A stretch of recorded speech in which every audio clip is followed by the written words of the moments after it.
코로나19가 확산하는 일본에서 하루 신규 확진자가 500명 넘게 증가해 누적 환자 10,000명에 육박을 하고 있습니다. 의료 장비 부족이 심각한 상황인데 의료용 마스크를 재활용하거나 방호복 대신에 쓰레기 비닐봉지를 뒤집어 쓰는 사례까지 생기고 있다고 합니다. 네, 이 시간 이영채 일본 게이센 여학원대 교수 연결해서 현지 상황을 들어보도록 하겠습니다. 교수님 나와 계십니까? 네, 안녕하세요. 예, 안녕하세요. 안녕하세요. 자, 일본 상황 더 심각해지고 있는 것 같은데 확진자가 이제 10,000명에 육박하고 있고 병원 내 감염 심각해서 의료 붕괴에 대한 우려의 목소리가 나오고 있다면서요. 상황이 좀 어떻습니까? 네, 일본이 어제 또 549명으로 일일 500명이 넘어섰고요. 네, 말씀하신 것처럼 도쿄는 지금 2,500명, 약 전체적으로 10,000명에 육박해가고 있습니다. 근데 최근에 가장 큰 문제는 역시 병원 내 집단 감염이 전국적으로 속출하고 있는데 예. 특히 도쿄의 이 에코다 병원이라는 곳에서는 약 92명이 무더기 확진이 됐고 그 네. 전에 벌써 2주 전에는 다이토쿠 아주 큰 이 감염 지정병원 에이즈 병원이라는 곳에 163명으로 내부 확진자가 나왔습니다. 그런데 이제 이게 일본 같은 경우는 폭넓게 진단을 안 해주기 때문에 예. 환자들이 바로 병원에 가서 무증상 환자라든지 열 있는 환자들이 의료진을 바로 감염시키는 사례가 나오고 있어서 이제 대신 병원에서는 이게 의료 체계 붕괴 조짐이 있다고 해서 환자들을 오히려 문전박대식으로 오히려 진단을 안 받아주고 있는데 예. 어제 같은 경우는 어느 한 환자가 약 40건 이상의 병원을 거부당하기도 했다. 그리고 이게 하루에 약 80건 정도가 나왔다라는 보도도 있습니다. 예. 그래서 실제 일반 병원에서는 이러한 중증 환자들을 지금 대응해야 되기 때문에 오히려 코로나 환자를 받지 않으려고 하고 오히려 이게 이제 내부적으로 의료 붕괴가 이미 폭넓게 진행되고 있다라는 게 전문가들의 분석인 것 같습니다. 예. 네, 일본의 의료 상황이 참 심각한 것 같은데 지금 심지어 의료진들의 어떤 보호 장비 부족도 심각하다고 들어서 일본 오사카시 당국에서 시민들에게 뭐 플라스틱 비옷을 병원에 기부해 줄 것을 호소했다고도 하는데 이게 사실입니까? 예, 일본의 그 오사카 지사가 지금 현재 의료진들이 의료복이 방호복이 없어서 쓰레기 봉지를 쓰고 치료하고 있고 네. 그리고 가능하면 비옷이라도 기부해달라 전체 구입하겠다 이런 식으로 이야기를 하고 있고요. 그리고 어제는 일본 의사협회가 N95 마스크가 없어서 또 보호장구가 부족해서 의료 붕괴 직전에 있기 때문에 일본 정부에게 좀 이런 목소리를 들어달라고 이야기를 하고 근데 후생성의 조치는 소독제가 부족하기 때문에 이 강한 알코올 독주를 소독제로 쓰라라고 하는 이런 조치밖에 나오고 있지 않아서 예. 실제 일본 정부는 의료 지원 예산을 만들었다고 하지만 이게 지금 상정된 것뿐이고 아직 추경이 확정된 것도 아니어서 예. 지금부터 이게 결정이 되더라도 의료 현장에 언제 지원이 될지 좀 막막한 상황인 것 같습니다. 예. 아이고, 참, 이렇게 들어보니까 저희가 기본적으로 알고 있었던 방역 당국의 모습과는 너무 다른 모습이라서 조금 황당하기도 한 그런 조처들이 많이 보이는 것 같습니다. 아무튼. 자, 그리고 일본 정부가 지금 현재 200명이 채 안 되는 누적 사망자의 무려 2,100배에 달하는 규모가 사망할 수도 있다. 이런 일단 충격적인 예상을 내놓은 것 같습니다. 이거 배경이 어떤 건가요, 교수님? 예, 원래 지금 일본 후생노동성에서는 이 집단 감염 대책하는 반이 있는데 여기 예. 홋카이도 대학 교수가 실제 발표를 했던 것은 지금 아무런 대책을 하지 않으면 일본 내에 중증 환자들이 약 85만 명까지 증가될 것이고 그중에 예. 절반인 42만 명이 사망을 할 것이다라는 식으로 공식 통계 시뮬레이션을 해서 발표를 했고요. 예. 배경으로는 지금 현재처럼 이 사회적 거리두기를 하고 있는 것을 80% 정도까지 이 사회적 거리를 감소시키지 않으면 실제 중증 환자들이 생겨서 일본 내에서는 산소호흡기라든지 정상이 부족하기 때문에 예. 많은 희생이 난다. 그래서 오히려 국민들에게 경각심을 불러일으키기 위해서 발표를 했다라고 하는데 실제 아마 이런 것들은 어떻게 보면은 지금 대책이 부족하기 때문에 실현 가능성도 있는 이야기여서 많은 사람들이 충격을 받는 것 같습니다. 예. 네, 지금 일본은 긴급 사태가 선언이 됐고 이를 선언한 아베 총리가 뭐 하루에 최대 한 2만 건 정도의 검사를 공언한 것으로 알려지고 있는데 실제로 그 교수님의 이야기를 들어보면 여전히 검사를 받고 싶어도 받을 수 없는 상황인 것 같습니다. 네, 그렇습니다. 예, 지금 현재 일반 사람들도 검사를 받으려고 해도 해주지 않기 때문에 이 도쿄도에서는 전체 검사 상당수의 약 2%밖에 검사를 안 됐다고 폭로하는 사례도 있었고요. 네. 그리고 또 한 가지는 일선에 있는 의사가 일본 잡지에 폭로한 건데, 즉 도쿄도 의사협회가 일선에 배포한 이 검사 가이드라인을 보면 네. 현재 발열이 37.5도 이상이어야 되고 또 폐렴 증상이 있어야 된다는 건데, 하지만 이제 의료 용어로 동맥혈 산소 포화도, 즉 이게 93% 이하여야 된다라는 조건을 붙여놨다. 즉 이것은 93% 이하면 거의 죽을 정도로 사람들이 괴로워하는 단계인데, 예. 실제 이 정도까지 되지 않으면 검사를 안 해준다는 것은 실제 의료 현장에서 검사를 축소하고 있고, 일본 정부가 검사를 원하지 않기 때문에 여기에 맞춰서 검사 수를 줄이고 있다는 것을 현장에서 의사가 폭로한 것으로 좀 이 기사도 크게 미디어에서 다뤄졌습니다. 예, 굉장히 충격적이네요. 자, 어쨌든 시민들이, 일본 국민들이 모르겠습니다. 이제 일본 정부를 대체적으로 그동안은 많이 신뢰를 해왔던 모습을 보여줬는데, 이렇게 대응을 좀 미온적으로 하다 보니까 현지에서 좀 비판적인 반응도 덜어 나오는 것 같은데, 현지 분위기는 실제 어떻습니까? 네, 실제 거의 주요 미디어나 일반 시민들도 지금 아베 정권의 이 코로나 대책은 너무 실패작이고 너무 무능하다. 그래서 국민들의 약 81%가 벌써 긴급사태도 늦었고 대체도 너무 늦었다. 너무 뒷북 때리기만 하고 있다라고 이야기를 했고요. 최근에 한국에도 보도됐지만은 결국 아베 수상의 구체적인 정책이 면 마스크 2장을 보내준 건데, 이게 이제 집집마다 도착하고는 있는데 이것을 쓰지 않겠다, 다시 돌려보내겠다라고 하는 사람들이 많고, 또 실제 이게 코가 가려지지도 않고 빨면은 또 쫄아들어서 왜 이런 데다가 돈을 쓰고 있는지, 오히려 의료 현장에서 지원을 해라, 이런 불만의 목소리가 훨씬 많은 것 같습니다. 네. 예. 이런 와중에 얼마 전에 그 아베 총리가 반려견과 또 휴식을 즐기는 동영상을 올렸다가 비판을 받았었잖아요. 그런데 또 이번에는 유흥업소를 방문한 정치인도 있다면서요?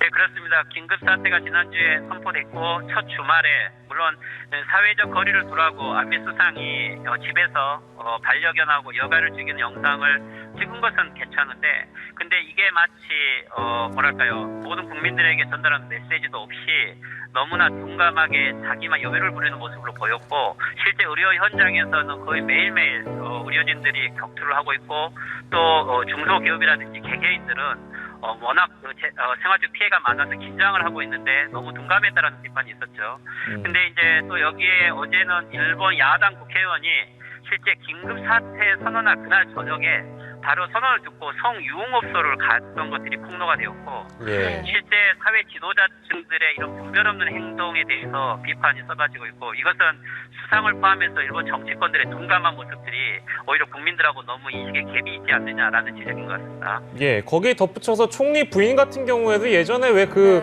벚꽃놀이 사진 올려가지고 논란됐는데 이번에 어디 여행을 갔다면서요?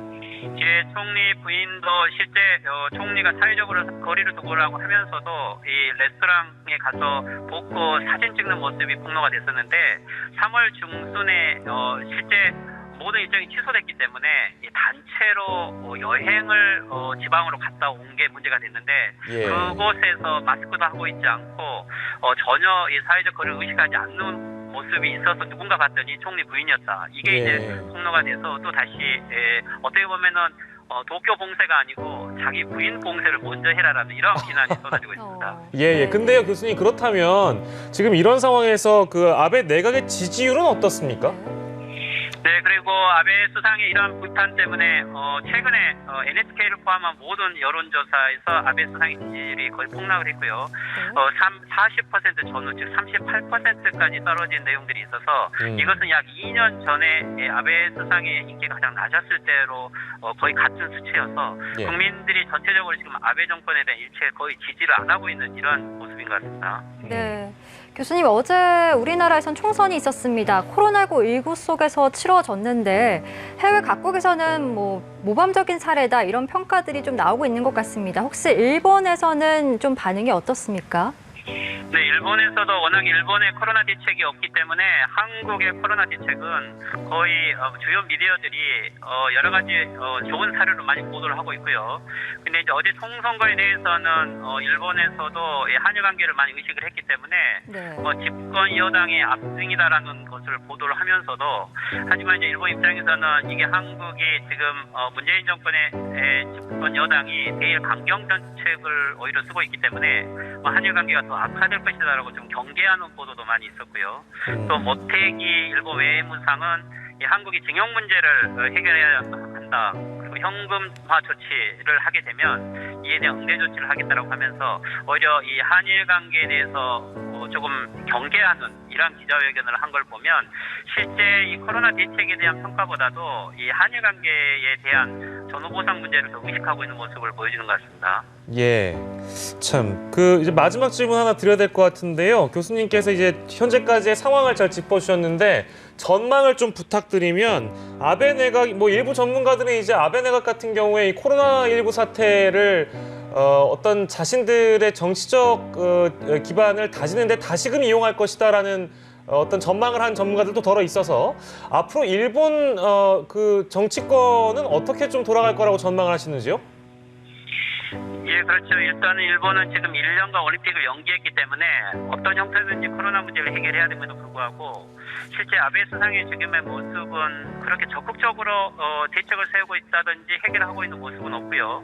하지만 아베 수상이 지난번 긴급사태 조치의 기자회견에서 만약에 이 사태로 이 긴급조치로도 해결이 안 되면은 책임을 질 것이냐라는 외국인 기자의 질문에 그것은 내가 책임질 문제가 아니다. 즉 자기하고는 관계없다라고 대답을 했던 건데 이것은 지금 현재 긴급조치의 이 법이 특별법인데 이 법으로 할 수 있는 것은 한계가 있다라는 뜻하고 같은데 그렇다면 일본이 헌법을 개정해서 3권을 통솔하면서 적극적으로 하겠다라고 즉 헌법 개정에 대한 아베 수상의 본심을 말했다라고 할 수 있는 것 같아요. 즉 그렇다면 헌법이 개정된다고 해서 코로나 문제가 해결되는 건 아님에도 불구하고 아베 수상의 목적은 실제 의료 지원을 바꾸고 검사 체계를 만들어서 코로나를 잡기보다도 오히려 이 사태 속에서 자신의 정치적인 부패들이 가려지고 오히려 헌법 개정을 할 수 있는 어떻게 보면 정치적인 목적을 먼저 우선하고 있기 때문에 이 국민들의 희생이 구체적으로 보이지 않는 이러한 모습이 적나라하게 보이고 있는 것 같아서 매우 안타깝습니다. 예, 참 심각하네요. 마음이 딴 데가 있다는 말씀처럼 들리는데 아무튼 일본 쪽도 저희가 많이 주시하도록 하겠습니다. 오늘 말씀 여기서 정리할게요. 고맙습니다. 중국에 자연재해 대재앙이 올 것만 같은 조짐이 일어나고 있습니다. 세계 최대의 저수 시설인 중국 산샤댐에서 대규모 산사태가 벌어졌습니다. 이거 심상치 않은 상황인데요. 도대체 이 어마어마한 규모의 댐에서는 무슨 일이 벌어지고 있는 것일까요? 지난 3월 상류 지역에 산사태가 발생하면서 산샤댐의 붕괴 위험이 다시 제기됐습니다. 최대 저수량 393억 톤, 높이 185m, 길이 2309m, 너비 135m의 세계 최대 저수 시설인 산샤댐은 중국인들 사이에서 민족의 최대 우환으로 불리고 있다고 합니다. 당초 가뭄과 홍수를 예방하기 위해 건설됐지만 완공 후 상하이, 장수성, 저장성 등 주변 지역에 오히려 가뭄과 홍수만 늘어났습니다. 댐의 막대한 저수량이 기후변동 가능성만 키웠다는 설명이 나오고 있는 것입니다. 작년부터 산샤댐 붕괴 소문이 무성했는데 트위터 계정 렁싸는 지난달 23일 산샤댐 상류에 발생한 대규모 산사태 영상을 전하며 2년 내에 댐이 붕괴할 가능성이 있다며 크게 우려를 전했습니다. 그럼 한번 렁싼이라는 트위터 계정에서 올린 지난 3월에 있었던 산사태 영상과 분석 영상을 한번 보겠습니다.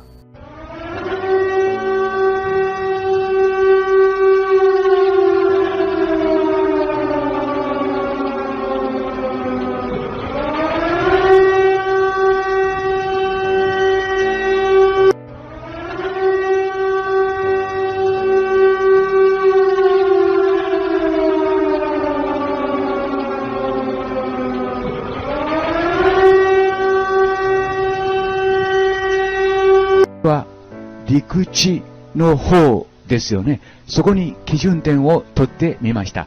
道というのはこの10年では動いていないと判断しました。今矢印で示したところに基準点を取ってみました。2009年の写真です。で、今度は2018年の方で同じ場所に点を取り、点と点をつないでみました。それで比較してみます。2009年の方です。下が2018年です。やはり同じ地点に点を取り線でつないでみました。そして丸い部分に注意してください。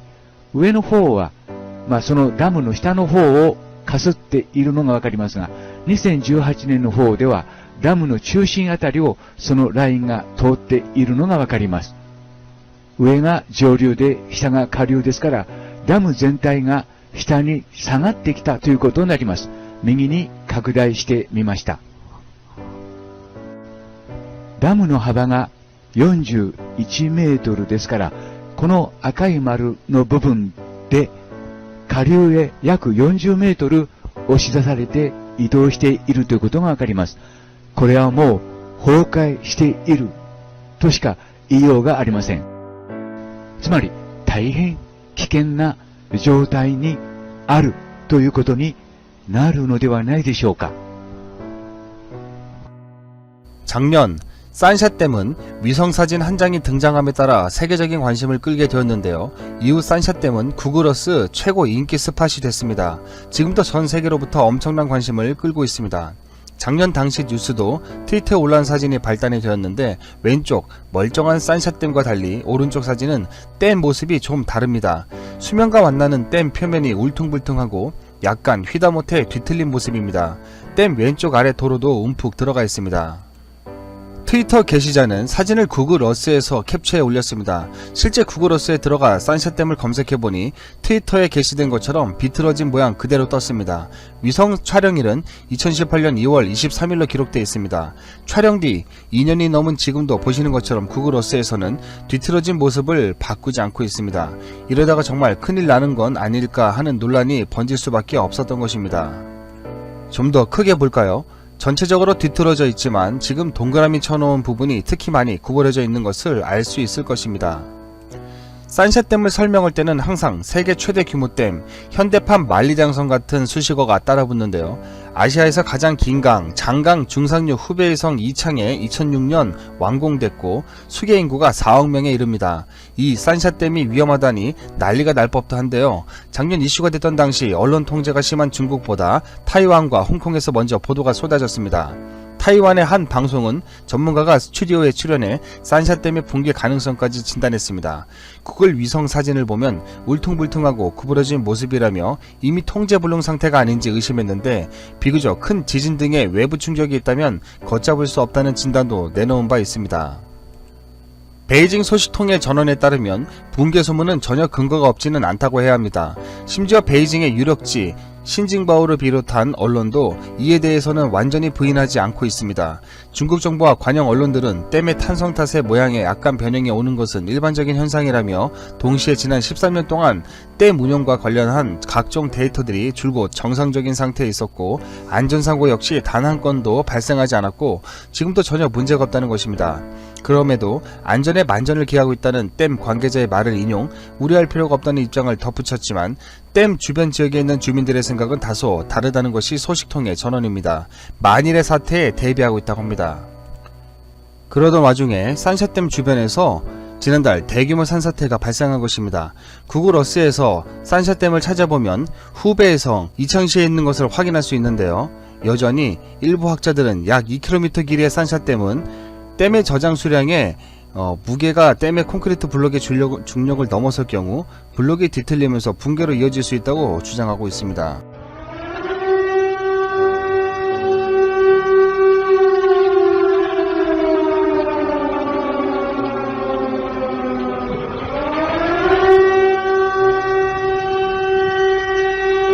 한 가지 흥미로운 사실은 산샤댐 지역의 강수량이 가장 많은 시기가 6월이라는 점입니다. 다른 자료에서도 보면 5월부터 7월 사이의 강수량이 가장 많습니다. 제가 왜 우한 지역의 강수량을 보여드렸냐면 산샤댐이 있는 지역이 바로 우한과 같은 후베이성이기 때문입니다. 인터넷에서 후베이성 강수량으로 검색을 하면 자료가 나오질 않는데, 우한은 큰 도시라 검색을 하면 이와 같이 자료를 확인할 수가 있었습니다. 산샤댐은 후베이성 이창시에 있는데 우한에서 약 320km 떨어져 있습니다. 아주 멀지 않은 지역입니다. 같은 내륙 기후로 비슷한 날씨와 월별 강수량을 보일 것이라는 예상을 해볼 수 있습니다. 산샤댐은 워낙 안전에 대한 우려가 높다 보니 2006년 거행된 댐 완공식은 준공 고위층이 한 명도 참석하지 않은 채 8분 만에 썰렁하게 끝나기도 했습니다. 완공식에 붕괴가 될까봐 우려해서 고위층이 참석을 안 했다기보다는 언젠가 미래의 붕괴 사고가 났을 때 책임에서 벗어나려고 참석을 하지 않았다고 봐야 할 것 같습니다. 그런데 완공 후 14년이 흐른 2020년 지금 14년 전 당시의 우려가 현실이 되고 있는 것처럼 보입니다. 이 지역의 본격적인 우기는 5월부터 시작이 됩니다. 최근 전 세계적인 이상기후 현상들이 벌어지고 있는데 혹시 산샤댐을 둘러싼 후베이성 지역에 이상기후 현상이 발생하지 말라는 법도 없습니다. 만약 그렇게 된다면 중국 공산당 지도부는 14년 후 이상기후로 대규모 강수량이 내릴 경우까지 대비해 이 건축물을 지었을지는 한번 지켜봐야 할 것 같습니다.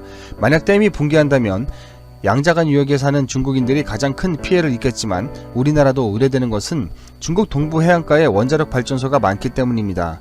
대책에 부심하고 있는 중국 공산당 정부이지만 과연 자연의 힘이 들어닥칠 때 어떻게 할 수 있을까요? 올해를 운 좋게 넘기더라도 댐을 해체하지 않는 한 언제라도 붕괴 위기는 현실이 될 수 있습니다.